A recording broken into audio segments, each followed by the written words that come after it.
क्योंकि जीवन जीने की शैली जो है वो महाभारत सिखाती है। कूटनीति का, राजनीति का सबसे अच्छा अगर कोई शास्त्र है तो महाभारत है। महाभारत हम सबको अवश्य सुनना चाहिए, पढ़ना चाहिए, क्योंकि महाभारत सुनने से हमको सही और गलत का ज्ञान हो जाता है।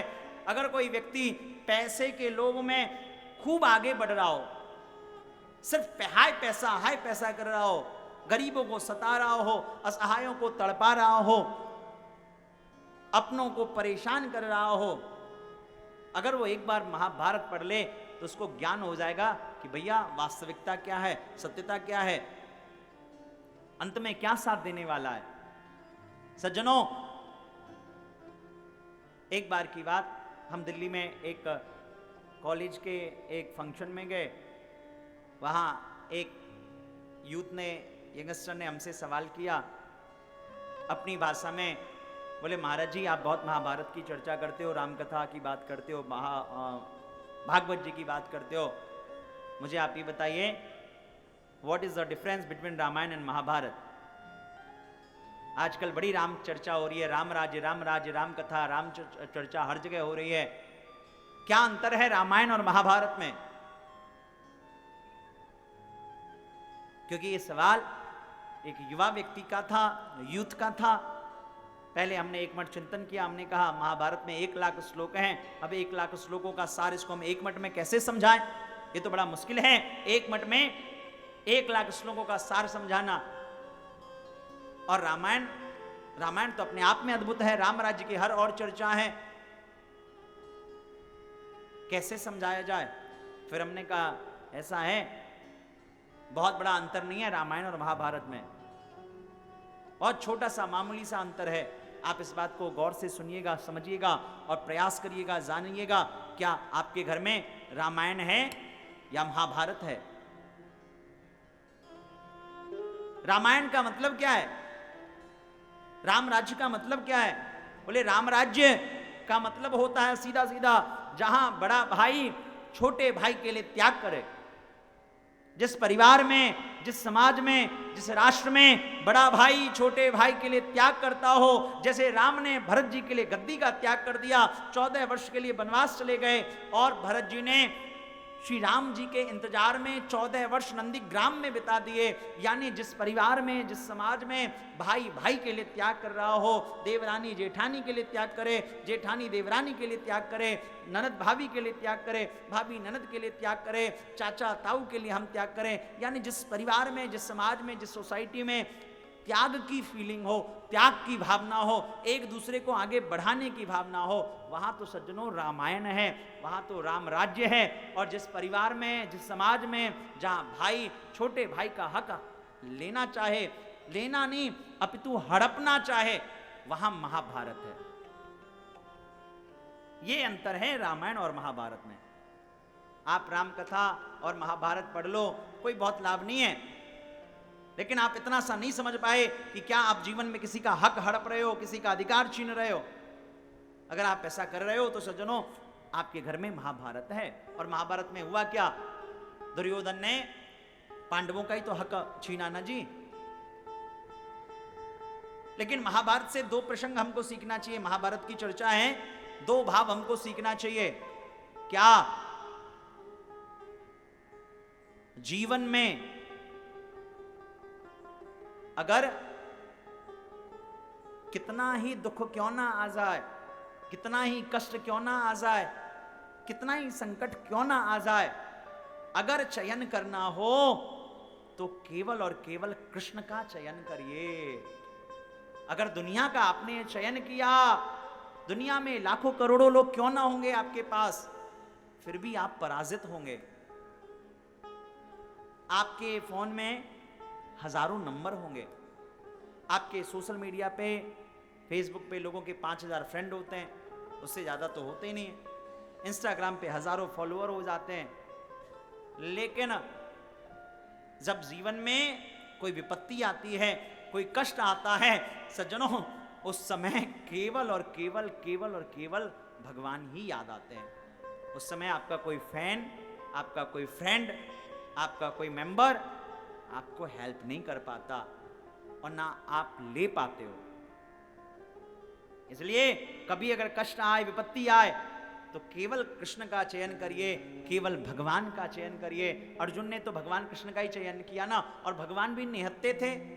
उन्होंने संकल्प लिया था कि मैं कोई अस्त्र नहीं उठाऊंगा, कोई शस्त्र नहीं उठाऊंगा। लेकिन विजय किसकी हुई? पहला भाव तो ये समझिएगा, महाभारत से ये तीन लाइन में आपको समझाना चाहता हूं पूरे महाभारत को डिकोड करके, कि आपको पहला ये समझना है कि किसको चूज करें लाइफ में, किसे चूज करें। चूज करने का जब बारी आए, चाहे रिलेशनशिप में हो, चाहे शादी में हो, चाहे व्यापार में हो, चाहे समाज में हो, प्लीज हमेशा सही व्यक्ति का चयन करिए। और सही व्यक्ति वही होगा जो धर्म के पथ पे चल रहा होगा। धर्म का मतलब ये नहीं कि हमारी तरह धोती कुर्ता तिलक चंदन लगा ले, नहीं, धर्म वो नहीं है। स्वामी विवेकानंद से किसी ने पूछा, बोले महाराज महात्मा का डेफिनेशन क्या है, साधु कौन है, धर्मात्मा कौन है? विवेकानंद जी ने कहा, जिसका हृदय गरीबों के लिए, परिवार में अपने से छोटों के लिए, अपने भाइयों के लिए, मजदूरों के लिए, समाज के वंचित शोषित दलित वर्गों के लिए रोता हो, यानी अपने से छोटों के लिए रोता हो, वही व्यक्ति महात्मा है। अन्यथा तो सब दुरात्मा है। महात्मा का मतलब ये नहीं कि धोती कुर्ता, नहीं, बोले महात्मा का मतलब स्वभाव से है, नेचर से है। अगर आप पैंट शर्ट में भी, बिजनेस में भी अगर आप ऐसे हैं, तो अपने आप में आप महात्मा हैं। तो पहला नियम, अच्छे व्यक्ति का चयन करिए। दूसरा, जीवन में कितना ही कष्ट क्यों ना आ जाए, कितना ही विपत्ति क्यों ना आ जाए, सज्जनों ध्यान रखिएगा, दुनिया में किसी पे विश्वास किए बगैर केवल परमात्मा पे विश्वास करिएगा।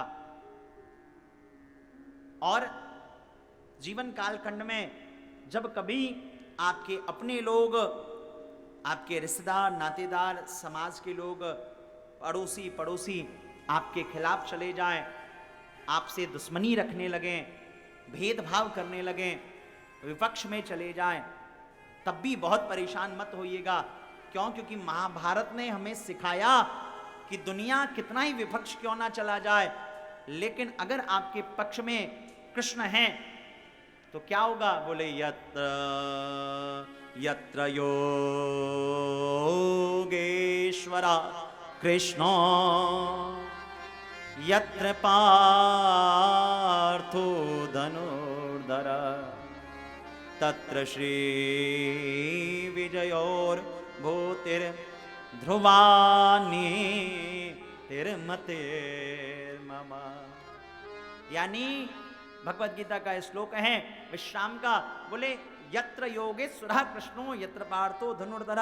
बोले जहां भगवान कृष्ण हो वहां कोई व्यक्ति कितना भी षड्यंत्र क्यों ना कर ले, कितना भी परेशान क्यों ना कर ले, लेकिन वो कभी कभी जीत नहीं सकता।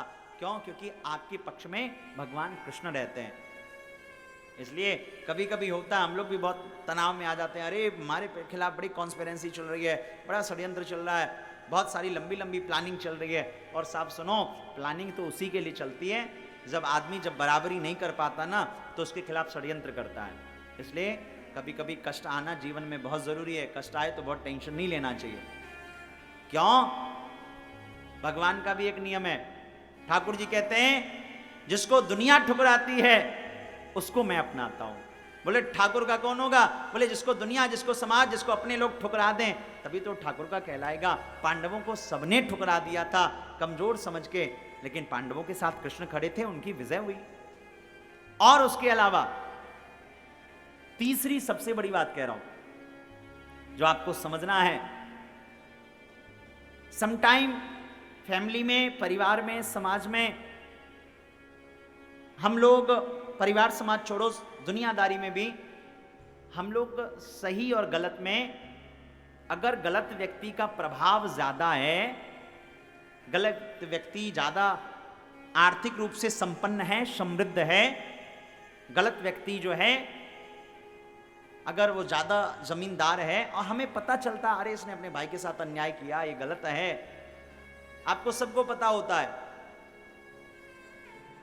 तब भी अगर आप जानते हुए भी गलत का पक्ष लेते हैं, मैं किसी भी विषय को बहुत खुल के नहीं कहूंगा, आप बहुत समझदार हैं, सब लोग समझदारी से समझ जाइएगा। परिवार को चलाने का एक सूत्र दे रहा हूं, समझना। अगर आपके घर में 2 बहुएं हैं, 2 बेटियां हैं, 2 बच्चे हैं, आपको पता है कौन सही है कौन गलत है, लेकिन आप उन सब के बावजूद भी आप गलत व्यक्ति का चयन करते हैं, तो ध्यान रखिएगा, अगर आपने जीवन में गलत का चयन कर लिया, उसके बाद आप चाहे कितने ही बड़े धर्मात्मा क्यों नहीं हो, धर्मात्मा छोड़ो, चाहे भीष्म पितामह जैसे गंगा पुत्र और बाल ब्रह्मचारी ही क्यों ना हो, फिर भी आपको पराजय का मुख देखना पड़ेगा और आपको 54 दिनों बाणों की सैया पे लेटना पड़ेगा। आपका बल पराक्रम, आपका ऐश्वर्य, आपका बल कर्ण की तरह ही क्यों ना हो, लेकिन कर्ण इतना बलवान होने के बावजूद भी कर्ण ने गलत रास्ते का, गलत व्यक्ति का, गलत पक्ष का चयन किया, कर्ण मारा गया। द्रोणाचार्य योग्य वो भी मारे गए। इसलिए ऑलवेज सही का चयन करिए। और अगर बल ना हो कि भाई 2 लोगों के बीच में हम कैसे बोलें, तो न्यूट्रल हो जाइए, चुप्पी साध लीजिए और चुप्पी भी साध के साइड हो जाइए। ये नहीं कि इधर मिर्च मसाला लगाया, उधर मिर्च मसाला लगाया, उससे वो कहा, उससे वो कहा। ऐसे लोगों की बड़ी दुर्गति होती है। महाभारत से 3 प्रश्न, 3 लाइन सीखना आप सबको। क्या? हमेशा सही चयन करिए, कष्ट आए सही व्यक्ति का चयन करिए। दूसरा, दुनिया कितना ही विपक्ष में क्यों ना चला जाए, पर ध्यान रखिएगा आपके विपक्ष में भगवान नहीं होने चाहिए, गुरु नहीं होने चाहिए, माता पिता नहीं होने चाहिए। और तीसरा, साहब कितने ही अच्छे आप क्यों ना हो, आपकी अच्छाई धरी की धरी रह जाएगी अगर आपने किसी गलत व्यक्ति के सपोर्ट में बोल दिया। ऐसा होता है कि नहीं जी? हाँ जी कि ना जी? हाँ जी या ना जी? जोर से बोलिए, राधे राधे। अब कोई बोलेगा तो है नहीं, लेकिन सबको सारी घटना याद हो गई होंगी, जिसके साथ जो जो हुआ होगा या जो गलत के साथ खड़ा रहा होगा। ये महाभारत से हमें सीखने का चाहिए। ये ग्रंथ, ये किताब, ये पुस्तक, ये शास्त्र, ये सार, ये एक कोई सामान्य किताब नहीं है साहब, ये तो हमें जीवन जीने की शैली सिखाता है।